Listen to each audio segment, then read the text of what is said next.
Oxford Audio.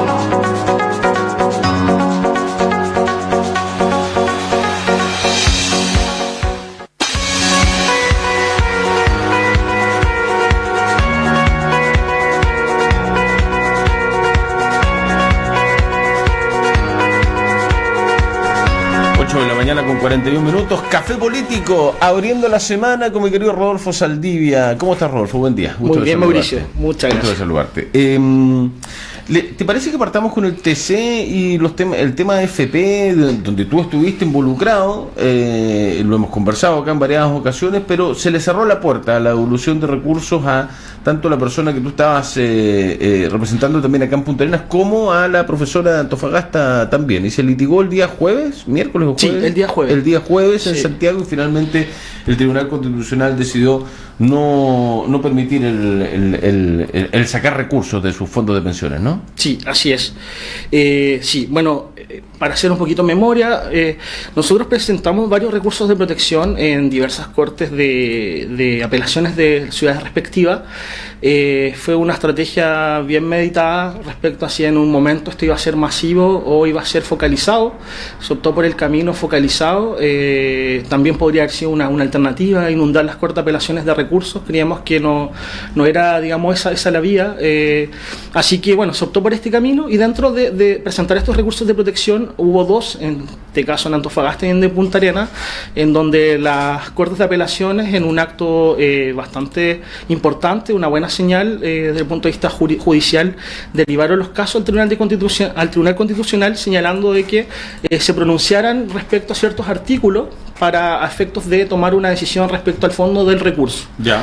Y bueno, eso pasó, tuvo estos meses en tramitación en el Tribunal Constitucional. En particular, nosotros estamos coordinados con abogados en todo Chile, y bueno, hicimos los traslados pertinentes en la Tribunal Constitucional, y esto se alegó el día jueves en el Tribunal, en el TC.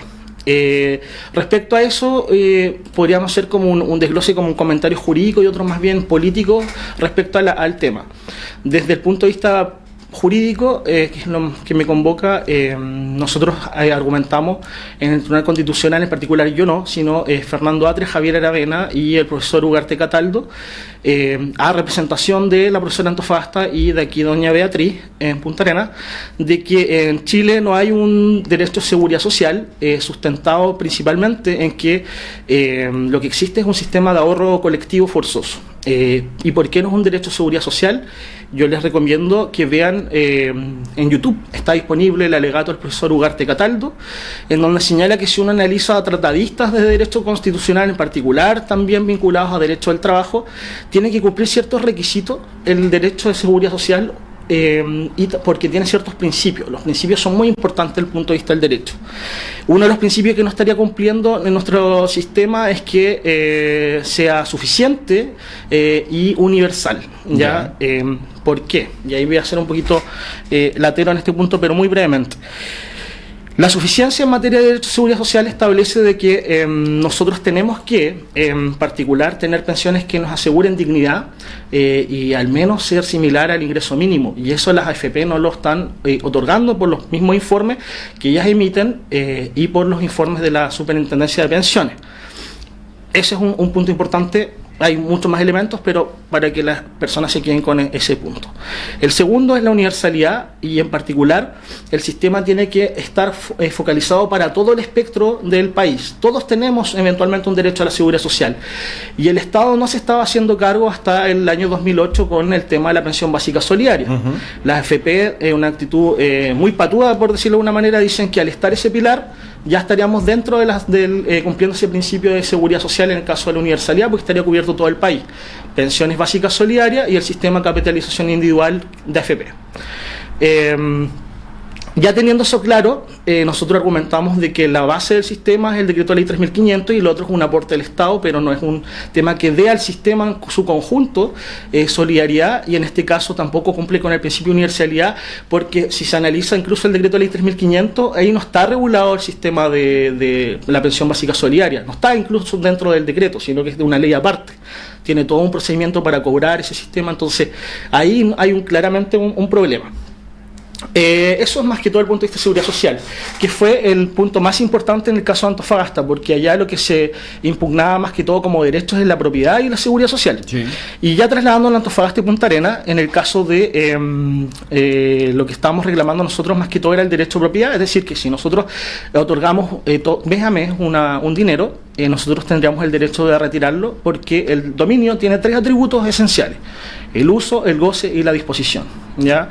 En este caso, nosotros no tendríamos un atributo que es muy importante, que es como la base del dominio, que es la disposición. Claro, que yo cada vez que quiero puedo sacar mi plata. Puedo hacer lo que quiera con ese dinero. Disponer de ese dinero. Y eso estaría cuestionado porque en ciertos artículos de ese decreto dice no, pues si usted quiere su dinero tiene que asumir ciertas pensiones, ciertos pagos periódicos, digamos pensiones mes a mes, una vez cumplido la edad de jubilación. Eso es más o menos lo que se estaba cuestionando esa norma, esos artículos en particular, para hacerlo bastante sencillo. Sí.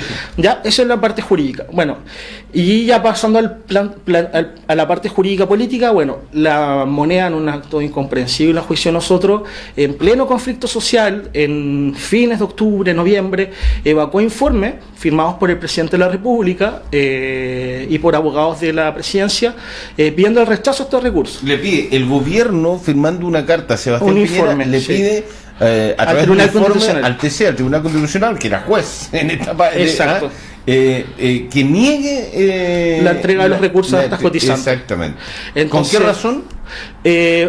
Intentando principalmente lo que te estoy diciendo, que estos artículos permiten la modalidad de entregar esos dineros mediante pago de una pensión periódica, y que habría seguridad social en Chile. Respetar el... Exacto. Y bueno, desde un punto de vista del informe fue eso, pero en el alegato en particular también los abogados argumentaron de que esto evidentemente traería un efecto económico importante, que crearía, incluso en palabras de Jorge Correa Sutil, que es un demócrata cristiano, digamos, que alegó a favor del FP, señaló de que generaría un caos social, bueno, por los argumentos de punto cuestionable. Casi que se caería el modelo económico del país, ¿no? Y bueno, y eso es un tema que también no podemos trasladar efectos económicos a un caso de 2 personas concretas que están reclamando sus derechos fundamentales. No, pero si lo hubiesen entregado, esto que seguramente mucha gente estaba esperando, de que finalmente si el TC aceptara de que se le entregaran los recursos, iba a venirse una avalancha de peticiones. Exacto. Y ahí, respecto a ese punto, eso ya pasa a ser un problema político, pero no podemos negar derechos fundamentales a pretexto de este tema. Entiendo. Entonces, y ahí, bueno, se legislaría un nuevo sistema de pensiones, y esa era la estrategia más de fondo, en el caso, ya pasando a lo político, desde Nomás FP, que a juicio mío se cumplió. Este tema estuvo en boga 3 meses, al menos, desde que yo diría que 5, desde que se presentaron estos recursos, cuestionando el sistema de capitalización individual. La reforma de pensiones del gobierno ya no tiene viabilidad política, entonces generó un punto muy importante desde el punto de vista comunicacional político respecto a estos recursos. ¿Ya? La coordinadora Nomás FP lo intentó en su momento en los primeros años con movilizaciones sociales inmensas, cercanas al 1.000.000 de personas en sus primeros inicios, el año 2012 más o menos. Posteriormente se hicieron incluso votaciones, plebiscitos populares, donde votaron una suma considerable de personas, no sé, manejo exactamente la cifra, pero fueron cientos de miles de personas que votaron, pidiendo un nuevo cambio de sistema, digamos, de seguridad social. Ya estaba agotado entonces el camino de la parte de movilización, el camino democrático, pero estaba faltando la parte judicial, la parte jurídica. Y ahora ya pasando como a lo político también, jurídico también, eventualmente quedan ciertos caminos abiertos, esto aún no está finalizado. Va a ser muy complejo, pero nos quedan aún las causas que están pendientes en la Corte de Apelación de Punta Arenas y en Antofagasta, y eventualmente quizás también, si es que pasa la admisibilidad de la Corte Suprema, también esto podría volver a la Suprema. ¿Al TC? No, a la Corte Suprema. ¿Pero no más al TC? No, al TC ya, no. ¿Qué queda? Apelaciones, esperar que siga la causa de la Corte acá, y eventualmente, de acuerdo a que ocurra en eso, yo creo que la decisión que se tome va a ser apelada quizá eventualmente eventualmente, y se podría llegar a la Suprema. Y se podría llegar a la Suprema si es que pasa la admisibilidad respecto a la Corte Suprema, y ahí se verá si se discute, digamos, en la Corte Suprema. Ya teniendo la Corte Suprema, y esto ya lo anunció también la profesora Antofagasta, y también lo conversamos, eventualmente podría quedar una instancia internacional aún por visualizar. Lo dijo ella, que querían... Sí. Sí. Así que, pero es adelantarse un poquito. Yo creo que queda mucho camino todavía. Ya, un dato que ya lo dijimos acá, pero que es bueno reconfirmar y reafirmar, para quizás la gente no sabe, la presidenta del TC, del Tribunal Constitucional, es María Luisa Brandt, que fue la asesora más directa que tuvo el presidente Sebastián Piñera en su primera administración, en el primer gobierno. La presidenta del Tribunal Constitucional. La presidenta del Tribunal Constitucional. Y eso también, más allá de que tenga o no tenga, o que puede haber tenido o no tenido relación, es algo que, como siempre yo digo, se ve mal. Huele mal, no te da la confianza necesaria, las garantías para confiar respecto a un proceso que sea absolutamente transparente. Y al menos hay 4 ministros que también fueron designados dentro del gobierno de Piñera 1, digamos, por decirlo de una manera. Entonces, ya hay la mitad del Tribunal Constitucional tiene ya más o menos un cierto... por decirlo de una manera, una línea editorial. Una línea editorial. Por decirlo de alguna forma. De hecho, bueno, era un tema que quizás no, o sea, esperamos, pero a mí hay un tema que igual me llama la atención, y lo mencioné, digamos, en otros medios, es que la rapidez de la negativa. Yo vi que hasta las más o menos 4:30 de la tarde estaban alegando otros casos que estaban en la tabla de ese día, y ya a las 7:30 ya estaba con un comunicado público señalando el rechazo unánime del recurso. O sea, esto ya venía conversándose quizás de mucho tiempo, incluso previo a los alegatos. Eso es una cosa que hay que mencionarlo, porque me parece que no me parece, como dices tú, huele un poquito mal. Sí. Y bueno, lo otro también es que no parece como prudente en este momento, en este contexto social, que cosas así ocurran, digamos, tan rápido, digamos, al menos plantearlo, darse un tiempo, comunicarlo más tarde o otro al día siguiente. Vamos a un tema más político. Sí. ¿Qué está pasando con Chile Vamos? El problema de la UDI, que declara su suspensión en la participación de los comités políticos, o sea, su suspensión en Chile Vamos, en rigor, ¿es un problema con Desbordes? ¿Es un problema con Evópolis? ¿O hay un problema puntual con el ministro del Interior, Gonzalo Blumel? Una mezcla de todo. Una mezcla de todo, ¿no? Ya estamos acostumbrados aquí, ya casi no hay, no es monocausal, todo tiene muchas causas. Sí. Policausales. Exactamente. Porque en el caso de lo que está ocurriendo, yo al principio, sospechando, dije, esto puede ser quizás un tongo, una cachetada de payaso, están como haciéndose los peleados para efectos de que no se les desbanden de un lado o de otro lado, digamos, una derecha más liberal y la derecha más conservadora, pero al parecer no. La pelea existió, digamos, al menos públicamente, y esto parte porque la presidenta de la UDI en particular no está conforme con el trabajo de los ministros, los nuevos cambios, Blumel y Ward. En el caso de Ward, ella trata de trasladarle la responsabilidad a Blumel, porque Ward es como el sobrino político de ella, pero aún no está conforme tampoco con su trabajo y no lo puede hacer explícitamente porque ella es la que lo puso ahí. Ya en el caso de Blumel, se le está cuestionando su capacidad de trabajo, su liderazgo, y lo encuentran un ministro muy blando, desde el punto de vista de la UDI, y que no lo que hizo con el tema de no cuadrar a todos respecto a la bajada concreta en temas de participación del Acuerdo por la Paz, en particular para que no hayan, en el caso de la UDI, lo que ellos querían, no hayan listas de independientes, paridad de género y escaños para los pueblos originarios. A ellos les pareció grave que no cuadrara a la oposición, al gobierno. En rigor, la UDI, para ser justos, ¿no? Y lo pongo casi como duda, preferían que esos 3 puntos los vieran los constituyentes y no que fuese una certeza de aquí en más antes de incluso se lleve adelante el plebiscito. Eso es lo que planteaba la UDI. Sí, quería dilatarlo para enero. Exactamente. Y ahí también hay varias teorías. Querían dilatarlo para enero porque en enero ganaban tiempo, ya esto iba a decaer la demanda, y puedo negociar para que esto, digamos, se baje o cuadrar precisamente al sector de RN. ¿Y por qué esa parte de RN? Porque Marcela Sabat y 11 diputados de RN más toda la bancada de Evópolis votó a favor de estas medidas, y eso generó un quiebre importante entre la UDI y el gobierno, y congeló su participación política. De hecho, hoy día creo que tienen reunión, no sé si habrán ido, como ya se congeló, al parecer no. Lunes comité político. Exacto, en todas las intendencias y la moneda. Entonces, eso ocurrió de que generaran ciertas tensiones, y en base a esas tensiones hay varios análisis.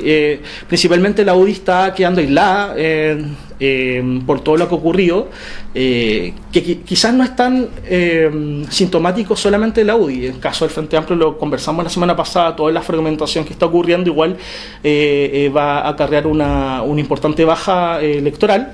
Pero en el caso de la UDI en particular, como está en directa contraposición al movimiento social, sus ideas, está quedando mucho más aislada del cuadro, y ahí lo que le ocurre es que todo el voto un poquito más de derecha, un poquito más liberal, por decirlo de alguna manera, en materia económica, se le está yendo hacia ciertos sectores más conservadores de RN, por ejemplo el sector de Carlos Larraín, el sector de Alamant. Entonces esa fuga, que es hacia un poquito una derecha un poquito más tirada hacia el centro, y por otra parte el sector más duro, más conservador, se le está yendo hacia el sector de José Antonio Kast, al sector de republicanos. Sí. Por lo tanto, ellos están viendo que su sobrevivencia política pasa por retomar sus principios, sus ideales, en particular los ideales de Jaime Guzmán, y tratar de que no, toda la UDI, digamos, está alineada con esas ideas. Y que no tenga más filtraciones, no que se le siga yendo gente a alguno de los, porque o a Evópolis o al Partido Republicano, con rigor. Porque en caso de, por ejemplo, en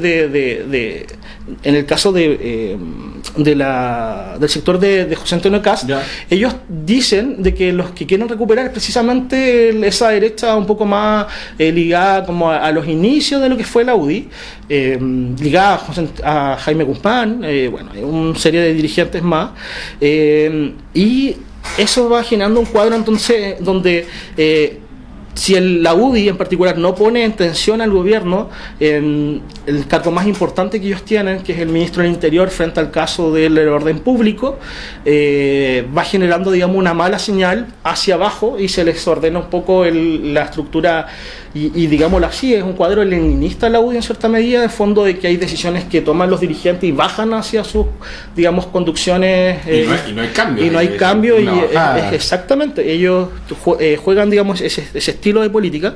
Por lo tanto, si es que eso no ocurre, no ordenan a su digamos, en este caso a Word y a Blumel, principalmente se les va a generar este desmadre, digamos, traslape o fuga de militantes hacia esos sectores. Ahora, Rodolfo, la suspensión de su participación en Chile Vamos por parte de la UDI, ¿qué pasa con las autoridades? Acá tenemos una vocera de gobierno que es UDI, tenemos Ceremis que son UDI, la que coordina el comité político de los lunes es justamente la vocera de gobierno, Alejandra Muñoz, que es UDI. ¿Qué pasa con eso? Sí, va a seguir tal cual. Es bastante rara entonces la suspensión, ¿no? Sí. Es casi como una movida comunicacional, más que nada. Sí, yo creo que va a estar compleja esa decisión. Yo creo que puede que ahonde incluso más el tema, la fractura dentro de la misma UDI, porque como señalas, igual ellos son parte del gobierno aún, están congelando su participación en el comité político, digamos, y su participación como bloque, digamos, quizás electoral, pero aún son gobierno y quedan 2 años de gobierno. Por lo tanto, es una situación que pone en tensión, digamos, incluso al intendente. ¿Qué pasa si cita y no llegan estos Ceremi? Es una cuestión bastante compleja, pero es un tema, un desorden que el presidente de la República trató de salir al paso, digamos, señalando, pidiendo orden precisamente en Chile Vamos, porque si no puede tener conducción política su gobierno. De hecho, ya casi perdió la agenda a raíz del movimiento social, y ahora también no tendría conducción política para aprobar la agenda social que tiene aún en el Congreso. Ahora, siendo justo con el caso de Blumel, creo que, si la cifra no es muy exacta o no, pero creo que hay 7 o 9 proyectos o sea, proyectos de ley que ya están prontos a ser publicados ya como ley desde el punto de vista de la agenda social, por ejemplo el caso de la ley de presupuesto, el caso de unos ciertos aspectos de la agenda PYME, un montón de medidas que hay proyectos que el ministro ha hecho su pega, pero lo que se le está cuestionando es un tema de política, de liderazgo en particular, y eso es lo que está, digamos, en tensión. ¿Está en riesgo el cargo para Blumel, para Mario Rosas de Carabineros, para el intendente de Santiago, para los tres? Sí, y eso es un tema que está en riesgo. Quizás si ya no tiene el piso político de la UDI y lo empiezan a tironear desde el punto de vista de la oposición, su cargo está bastante en cuestionamiento, porque ya el día viernes hubo una manifestación en donde el intendente sitió ciertas cuadras de Santiago cercanas a Plaza Italia y se generó una represión bastante compleja, en donde hubo una persona que incluso fue fracturada en su pelvis por medio de dos choques de dos autos policiales, que bueno, es una noticia, digamos, un hecho público y notorio, pero en el caso también de eso se viene arrastrando la represión a raíz de la renuncia de Chadwick también consistentemente, y hubo rumores hace semanas atrás de que se les iba a acusar constitucionalmente a Blumel. A raíz de lo que ha pasado y los informes de derechos humanos, al parecer debería ser, digamos, una opción que debería explorarse, sobre todo que tampoco ha tenido como un cambio con respecto a las órdenes que él da como autoridad al general Rosa. De hecho, el propio senador Bianchi aquí señaló eso en su alegato, señalando de que cuántas querellas ha presentado el Ministerio del Interior en contra de Carabineros, porque supuestamente también, si es que hay desorden público y no le siguen las instrucciones al ministro del Interior, eso también está dentro del articulado de la Ley de Seguridad Interior del Estado para querellarse contra quienes no acaten la orden de la autoridad. Si la autoridad está diciendo respete los derechos humanos y hay ciertos capitanes o oficiales no la respetan, tienes que responder. Y eso también ha ocurrido. Nos tenemos que ir. Sí. Me están pidiendo. Dale, no solamente el tema, respecto a lo mismo, el informe de inteligencia que se señaló, sí. Que bueno, tú te escuché, Mauricio, y toda la razón, fondo de un informe de 120 páginas que no tiene mucho sustento, apelando al pop coreano como uno de los elementos que habrían generado este caos, digamos, en el país, y eso, bueno, va a traer cola, digamos, en materia política, y lo otro también el tema de la represión a la prensa, que igual en el caso de Telesur, de los dos medios que hicieron ahí, de los medios que Piensa Prensa, Chile Oculto, RT Actualidad, Telesur, etcétera. Sí, etcétera. Es un tema que hay que poner en la palestra pública para que no se repita, digamos, cierto tipo de represión o censura hacia esos periodistas de esos medios. Rodolfo Saldivia, abogado, Café Político como todos los lunes. Muchas gracias, Rodolfo. Que tengas buena semana. Buena fiesta. Gracias. Chao, chao. Pausa, Gracias. ya venimos y conversamos con el concejal Arturo Díaz. Aprovecha la... Hola, soy Forestín. Protejo nuestra flora y fauna.